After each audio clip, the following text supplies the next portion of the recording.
Մեծարգո պարոն վարչապետ, ազգային ժողովի մեծարգո նախագահ, ազգային ժողովի հարգելի պատգամավորներ, սիրելի քաղաքացիներ,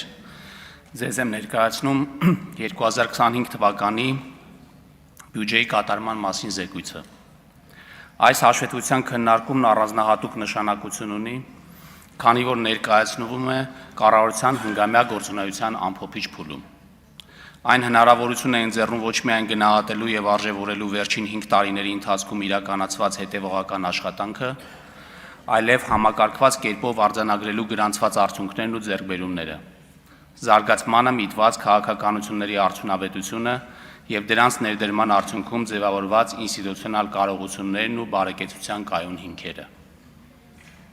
Խորհրդարանական ընտրությունների արդյունքում Հայաստանի Հանրապետության քաղաքացին իր վստահության քվեն տալով քաղաքացիական պայմանագիր կուսակցությանը հաստատեց, որ այս եւ նախորդ հաշվետվություններում տեղ գտած թվերն ու ցուցանիշները, հաջողությունների արձանագրումներն ու գրանցած արդյունքները խիստ իրական են եւ շոշափելի կերպով վերաբերվում են իրական Հայաստանում ապրող, իրական հնարավորություններ ունեցող յուրաքանչյուր մեկին։ Մեր քաղաքացիները իրենց վստահության քվեով հաստատեցին, որ իրենց կողմից վճարված հարկերի դիմաց ստացել եւ ստանում են իրական ու որակյալ ծառայություններ, հաստատեցին, որ կյանքի որակի դրական փոփոխությունն արձանագրված է,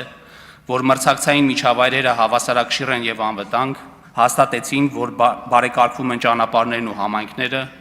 ընդլայնվում են տնտեսական հնարավորությունները, ամրագրվում են առաջընթաց փոփոխություններ, իսկ արդյունքները շարունակում են մնալ ցայտուն ու շոշափելի։ Բյուջեի կատարման հաջողությունը չի կարելի գնահատել միայն նրանով, թե որքան գումար է հավաքագրվել կամ ծախսվել։ Պետական բյուջեն պարզապես եկամուտների եւ ծախսերի հաշվեկշիռ չէ, իսկ հարկաբյուջետային քաղաքականությունը միայն հարկեր հավաքագրելու եւ միջոցներ բաշխելու գործիք։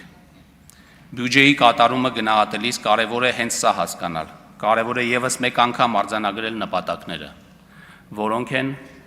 տնտեսական աճի խթանումը, զբաղվածության բարձրացումը, աղքատության եւ անհավասարության նվազեցումը,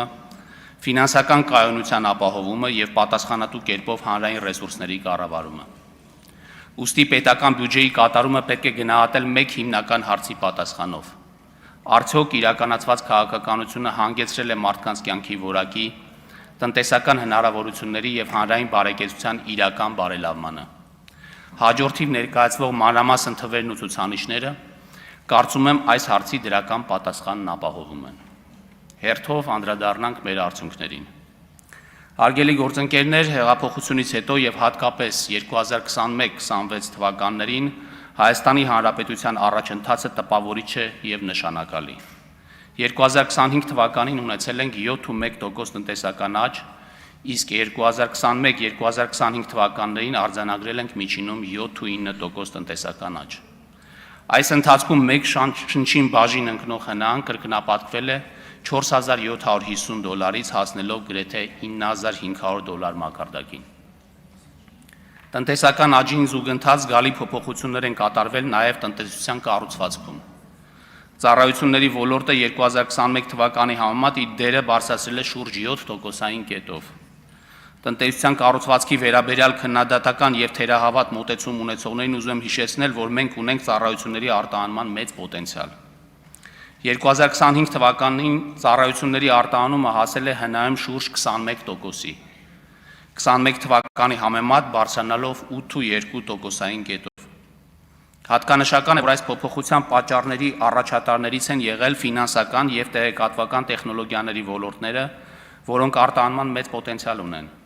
Ֆինանսական ծառայությունների արտահանումը հնայում կազմել է ավելի քան 2.1%։ Համեմատության համար նշեմ, որ այն 21 թվականին ընդամենը 0.3% էր, իսկ տեղեկատվական տեխնոլոգիաների ծառայությունների արտահանումը 21 թվականին 2.8%-ից հնայում հասել է ավելի քան 5.1%-ի։ Մեկ այլ կարևոր փաստ եւս. վերջին տարիներին զուտ արտահանումը զգալիորեն բարելավվել է։ Եթե 2011-2017 թվականներին զուտ արտահանումը հնայում միջինում կազմում էր -16.5%, իսկ 18-20 թվականներին -13.3%, ապա 21-25 թվականներին միջինում այն -3.7% է։ որին զգալիորեն դրական նպաստ է բերել ծառայությունների արտահանման դերի բարձրացումը։ Ընդգծեմ, որ այս փոփոխությունները հատուկ են զարգացման ավելի բարձր մակարդակ ունեցող երկրներին։ Այսպիսի աճը պայմանավորված է նաև կառավարության կողմից իրականացվող կապիտալ ծախսերով, ինչը շեշտակի աճել է վերջին 5 տարիների ընթացքում։ 2025 թվականին կապիտալ ծախսերը ավելացել են շուրջ 145 միլիարդ դրամով նախորդ տարվա համեմատ, հասնելով հնայում 6.2%-ի։ Իսկ 2021 թվականի համեմատ կապիտալ ծախսերը ավելացել են ավելի քան 3.2 անգամ, կամ շուրջ 484 միլիարդ դրամով,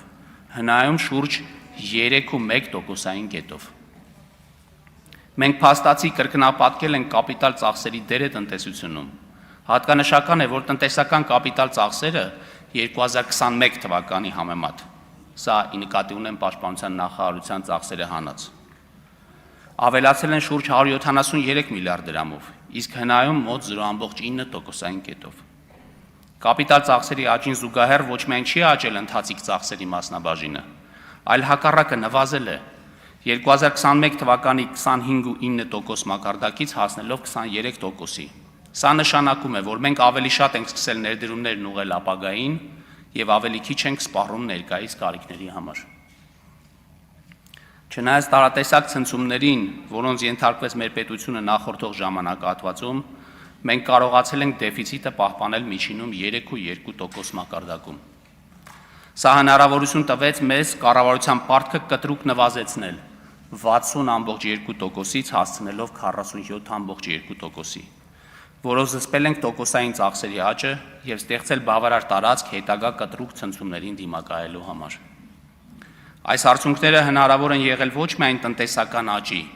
ծախսերի արդյունավետության եւ մեր պետության ռիսկերի նվազման, այլ նաև հարկեր հնա հարաբերակցության բարելավման ուղղված հսկայական ջանքերի շնորհիվ, որին էապես նպաստել է վարչարարության բարելավումը եւ ստվերի շարունակական կրճատումը։ Ոգևորությամբ պետք է արձանագրել, որ հարկերը կամավոր կերպով վճարելու մշակույթը մեր երկրում զարգացել է։ Հայաստանի Հանրապետության քաղաքացիներն այլևս վստահ են, որ իրենց կողմից վճարված հարկերը ուղղվում են իրենց իսկ մատուցվող ծառայությունների ընդլայնմանը եւ լավարկմանը։ Նրանք իրենց տանը, բակում եւ համայնքում են նկատում բարենպաստ փոփոխություններն ու զարգացումները։ Մենք գործում ենք համատեղ առաջնորդվելով պետությունը պետք է ուժեղացնի մարդուն, մարդը պետք է ուժեղացնի պետությանը բանաձևով։ Եվ հունիսի 7-ին մեզ տված քվեն հենց այս տրամաբանության հաստատումն է։ Պետությունը իրականացնում է միջավայրաստեղծ աշխատանք, որը դրսևորում է մի կողմից կայուն եւ կանխատեսելի ձեռնարկատիրական միջավայրի ձևավորման, ներդրումների պաշտպանության համար երաշխիքների տրամադրման, հավասար մրցակցային միջավայրի ապահովման միջոցով։ Մյուս կողմից ազգային տնտեսության մրցունակության բարձրացման համար անհրաժեշտ ենթակառուցվածքների ձևավորման, վարձու աշխատողների իրավունքների արդյունավետ պաշտպանության եւ այլ կարևոր ուղղություններով պետական գործառույթների իրականացման ձևով։ Հարկերի տեսքով պետական բյուջե վճարվող գումարներն ամբողջությամբ հասցեական ձևով եւ վստահելի հաշվետվողականությամբ ծախսվում են հանրային բարիքների ապահովման ուղղությամբ, նպատակ ունենալով ըստ ճիշտ ընտրված առաջնահերթությունների լուծել սոցիալական, պաշտպանական, առողջապահական, կրթական, գիտական, մշակութային, բնապահպանական եւ այլ հանրօգուտ նշանակության խնդիրներ։ Այս իմաստով հատկանշական է այն, որ միայն պետության միջոցով եւ պետության սահմանված կանոններով է հնարավոր ներդնել հանրային ռեսուրսների հավաքագրման եւ ծախսման այնպիսի համակարգեր, որոնց արդյունքում ապահովում են անվտանգային միջավայր, պաշտպանունակություն, իրավակարգ, մրցակցային, գործարար եւ համակերպության միջավայրեր, կլիմայի փոփոխության հետևանքով անհրաժեշտ ենթակառուցվածքներ, հասարակության ծերացման առնչվող հիմնախնդիրների լուծումներ, այլ հանրային բարիքներ, որոնք որևէ կերպ հնարավոր չէ ապահովել անհատական մակարդակում։ Հարկային բեռն արդարացի ձևով է բաշխված տնտեսության տարբեր ոլորտների, գործունեության տարբեր տեսակների, հարկման տարբեր համակարգերի եւ հասարակության տարբեր սոցիալական խմբերի միջև։ Եվ եթե անգամ կիրառվում են օրենքով սահմանված որոշ հարկային արտոնություններ, ապա դրանք բխում են կառավարության հայտարարած տնտեսական զարգացման առաջնահերթություններից ու գերակայություններից, հանրապետության տարածքային համաչափ զարգացման քաղաքականությունից, սոցիալ-տնտեսական խնդիրների լուծման անհրաժեշտությունից։ Հարկային արտոնությունները երկարաժամկետ հեռանկարում հասարակության համար ապահովում են ավելի մեծ հանրային բարիքներ կամ կրճատում են ավելի մեծ հանրային ծախսեր, քան դրանց հետևանքով չհավաքագրված հարկերն են։ Չկան արտոնյալ կարգավիճակ ունեցողներ, որոնք հնարավորություն ունեն առանց հարկեր վճարելու ձեռնարկատիրական գործունեություն իրականացնել եւ դրանով իսկ անհավասար մրցակցային պայքարի մեջ մտնել բարեխիղճ հարկ վճարողների հետ։ Անցյալ 5 տարիների թռիչքաձև տնտեսական աճը ուղեկցվել է բնակչության կենսամակարդակի բարձրացմամբ, որի մասին նաև վկայում են կենսամակարդակը բնութագրող հիմնական ցուցանիշների դրական դինամիկաները, այդ թվում աշխատավարձի, աղքատության, սոցիալական բևեռվածությունը բնութագրող ցուցանիշները։ Հատկանշականն այն է, որ 25 թվականին աշխատավարձերի եւ վարձու աշխատողների աճը գրանցվել տնտեսության գրեթե բոլոր ոլորտներում։ 2025 թվականին միջին ամսական աշխատավարձն աճել է 5.6%-ով, կազմելով 303.140 դրամ, իսկ վարձու աշխատողների թվաքանակը 4.6%-ով, կազմելով 795.212 մարդ։ Աշխատավարձի աճին հիմնականում նպաստել են առևտրի, կրթության, մշակող արդյունաբերության ոլորտներում աշխատավարձերի աճերը։ Աշխատավարձի բարձր աճեր են գրանցել նաև գյուղատնտեսության վարչական ծառայությունների փոխադրումների ոլորտում։ Գործազրկությունը նվազել է 0.6%-ային կետով, կազմելով 12.8%։ 2021 թվականի համեմատությամբ միջին ամսական անվանական աշխատավարձը աճել է 48.6%-ով, վարձու աշխատողները 22.4%-ով, իսկ գործազրկության մակարդակը նվազել է 2.7%-ային կետով։ Կարևոր է ընդգծել, որ 21 թվականի համեմատ սպառողական գները աճել են շատ ավելի համեստ տեմպով, 14.8%-ով, ինչը նշանակում է, որ իրական արտահայտությամբ միջին աշխատավարձը աճել է շուրջ 30%-ով։ 2025 թվականին միջին գնաճը գտնվել է թիրախային մակարդակին շուրջ եւ կազմել 3.3%։ Միջին աշխատավարձի աճը զուգորդվել է արտադրողականության բարձրացմամբ։ Եթե 21 թվականին մեկ զբաղվածի հաշվով ՀՆԱ-ն կազմում էր 6.4 միլիոն դրամ, ապա 2025 թվականին այն հասել է 9.6 միլիոն դրամի։ Տնտեսական այս դրական զարգացումներն արտացոլվել են նաև աղքատության ցուցանիշում։ Մասնավորապես 2024 թվականին գրանցվել է վերջինիս 2%-ային կետով նվազում։ Զուգահեռաբար ուղեկցվելով նաև եկամուտների անհավասարության աստիճանական մեղմացմամբ։ Ծայրահեղ աղքատությունը նվազել է 0.5%-ային կետով։ 2021 թվականի համեմատ աղքատության մակարդակը նվազել է 4.8%-ային կետով, իսկ ծայրահեղ աղքատությունը 0.9%-ային կետով։ Ըստ այդմ ընթացիկ դրական զարգացումները հնարավորություն են տալիս ենթադրել,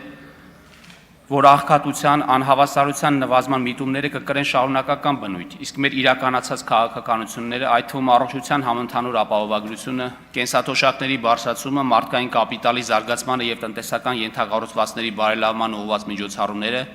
ոչ միայն դրական նպաստ կբերեն անհավասարության հաղթահարման գործընթացին, այլ նաեւ կբարձրացնեն հասարակության ընդհանուր բարեկեցությունը։ Հարգելի գործընկերներ, 2025 թվականի բյուջեի եկամուտները կազմել են 2 տրիլիոն 886 միլիարդ դրամ, որից հարկային եկամուտները եւ պետական տուրքերը 2 տրիլիոն 725 միլիարդ դրամ,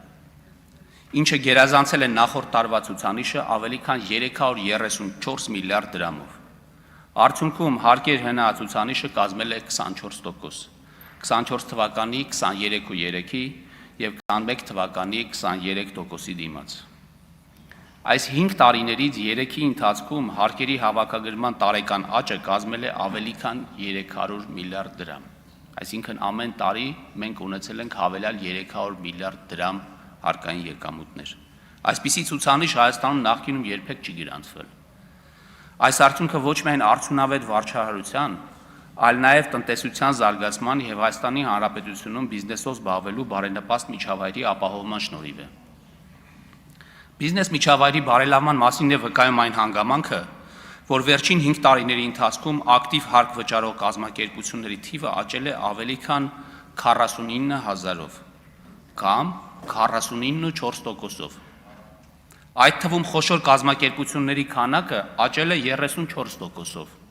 իսկ միջին կազմակերպություններինը 68%-ով։ Հատկանշական է, որ կազմակերպությունների թվի աճին զուգահեռ տեղի ունեցել նաև կազմակերպությունների խոշորացում։ Այդ մասին է վկայում այն, որ 1000 խոշոր հարկ վճարողների կողմից վճարված հարկերի կշիռը ընդհանուր հարկային եկամուտներում 21 թվականի համեմատ նվազել է շուրջ 3,6%-ային կետով։ Սա նշանակում է, որ հարկային եկամուտները ձևավորվում են ոչ միայն ավանդական խոշոր հարկ վճարողների, այլև հազարավոր այլ կազմակերպությունների հաշվին, որոնք ընդլայնել են իրենց գործունեության ծավալները եւ մեծացնել իրենց ներդրումը տնտեսության մեջ։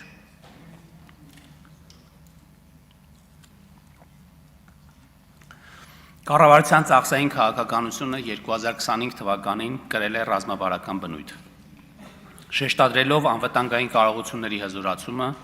եւ մարդկային կապիտալում ներդրումները։ Պետական բյուջեի փաստացի ծախսերում ամենամեծ տեսակարար կշիռները կազմել են աշխատանքի եւ սոցիալական հարցերի նախարարությունը, պաշտպանության նախարարությունը եւ կրթության, գիտության, մշակույթի եւ սպորտի նախարարությունների պատասխանատվությամբ իրականացվող ծրագրերը։ 2025 թվականի պետական բյուջեից ծախսվել է 3 տրիլիոն 305 միլիարդ դրամ, որից 703 միլիարդ դրամը կազմել են կապիտալ ծախսերը։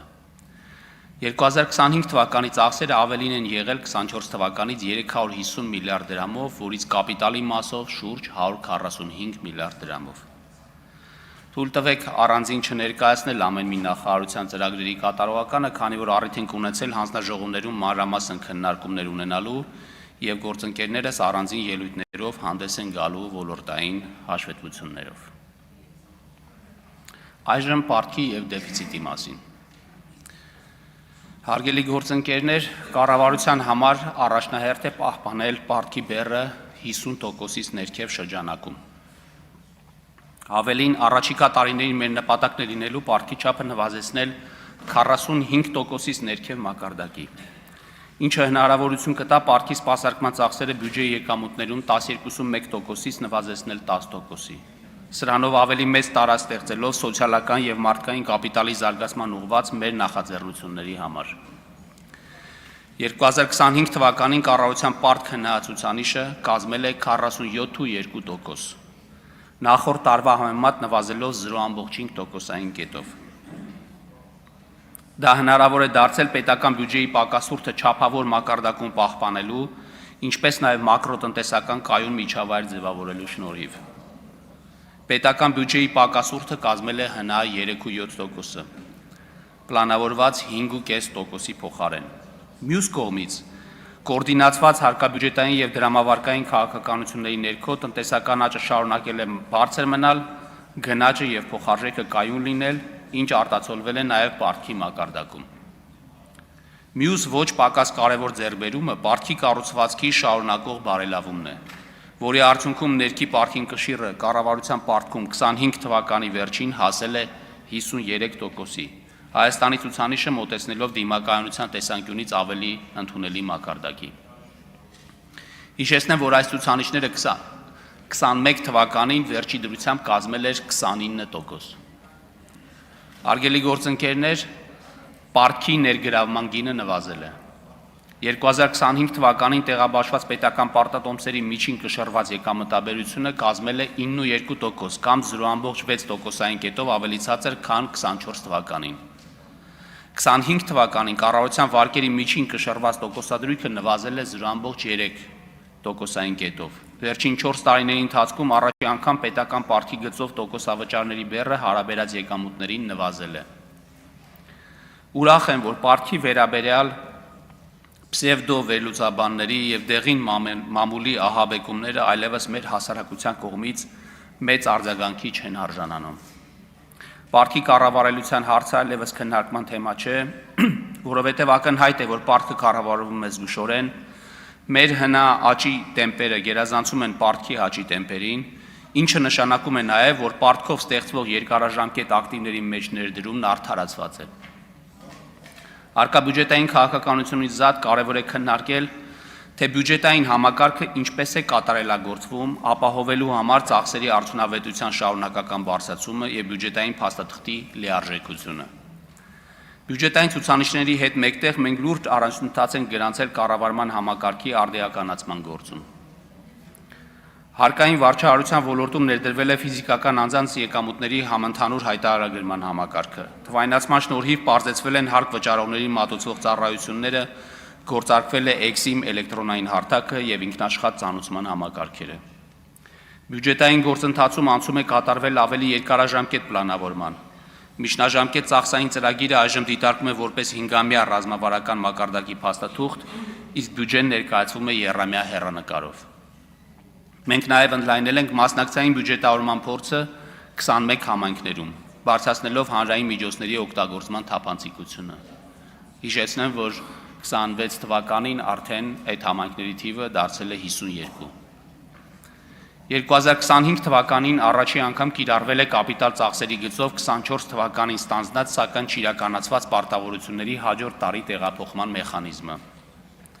Պետական գույքի կառավարման արդյունավետությունը եւ թափանցիկությունը բարձրացնելու նպատակով 25 թվականի բյուջեում ուղերձի առանձին հավելվածով ներկայացվել են պետական կառավարման մարմինների կողմից տնօրինվող պետական գույքի համար վարձակալական վճարի մոտարկված արժեքները։ Լավարկվել է հանրային ներդրումների ծրագրի կառավարման գործընթացը։ 2026 թվականին կգործի հանրային ներդրումային ծրագրերի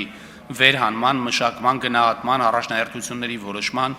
իրականացման եւ մշտադիտարկման նոր կարգը, ինչպես նաեւ ոչ ֆինանսական ակտիվների գծով ծախսերի բյուջետավորման նոր կարգավորումներ։ Կառավարման արդյունավետության բարձրացման եւ գործառույթների կրկնողությունը բացառելու նպատակով ֆինանսների նախարարության բյուջետային վերահսկողության գործառույթները փոխանցվել են պետական վերահսկողության ծառայությանը, իսկ ֆինանսների նախարարությունում ամբողջությամբ գործարկվել է ծրագրերի գնահատման գործառույթը։ Անդրադառնալով միջազգային համագործակցությանը պետք է նշեմ, որ վերջին տարիներին մեծ թափ է ստացել համագործակցությունը միջազգային ֆինանսական կառույցների հետ եւ միջազգային ֆինանսական հարաբերություններում Հայաստանի դիրքի ու դերի ինստիտուցիոնալ վերափոխումը։ Մեր երկիրը թեև շարունակում է դրամաշնորհային եւ վարկային միջոցներ ներգրավել միջազգային զարգացման գործընկերներից, բայց միևնույն ժամանակ հաջողությամբ ստանձնել է գլոբալ սոցիալական պատասխանատվության իր մասնաբաժինը։ Հայաստանի տնտեսական առաջընթացը հնարավորություն է տվել մեզ դուրս գալ ցածր եկամուտ ունեցող երկրների ցանկից եւ աստիճանաբար աջակցություն ստացող երկրից վերափոխվել դեպի հոգատար գործընկեր ու դոնոր երկրի։ Նրանց համար, ովքեր դեռ գտնվում են աղքատության հաղթահարման փուլում։ Սա հարթակ է, որտեղ մենք հավասարը հավասարի պես նստում ենք համաշխարհային մյուս դոնորների հետ նույն սեղանի շուրջ։ Ավանդական գործընկերների, Համաշխարհային բանկի, Ասիական զարգացման բանկի եւ Եվրոպական զարգացման գործընկերների հետ ամուր կապերի ամրապնդմանը զուգահեռ մենք հետևողական քայլեր ենք ձեռնարկել միջազգային համագործակցության աշխարհագրության դիվերսիֆիկացման ուղղությամբ եւս։ 2025 թվականին մենք դարձել ենք ենթակառուցվածքային ներդրումների Ասիական բանկի լիարժեք անդամ, ինչը բացում է նոր ուղիներ լայնածավալ ենթակառուցվածքային ծրագրերի ֆինանսավորման համար։ Այս ամենի հետ մեկտեղ շարունակել ենք ամրապնդել մեր դիրքերը վերակառուցման եւ զարգացման եվրոպական բանկում։ 2025 թվականին բաժանորդագրվելով լրացուցիչ 2 միլիոն եվրո ընդհանուր արժեքով 201 բաժնեմասի։ Այսպիսով Հայաստանը միջազգային ֆինանսական հարաբերություններում ձևավորվել է սկզբունքորեն նոր ինքնաբավ դերակատարում։ Ուրախ եմ արձանագրել նաեւ, որ 21-26 թվականներին Հայաստանի Հանրապետության սուվերեն վարկանիշը ունեցել է նկատելի առաջընթաց։ Անցում կատարելով B+ վարկանիշից դեպի BB- վարկանիշ, արտացոլելով տնտեսական զարգացման եւ մակրոտնտեսական կայունության ամրապնդման շարունակական գործընթացը։ Իսկ 2026 թվականի տարեսկզբի գնահատականներում արձանագրվել է հեռանկարի բարելավում կայունից դեպի դրական, նախանշելով առաջիկա տարվա ընթացքում վարկանիշի բարձրացման նոր հնարավորություններ։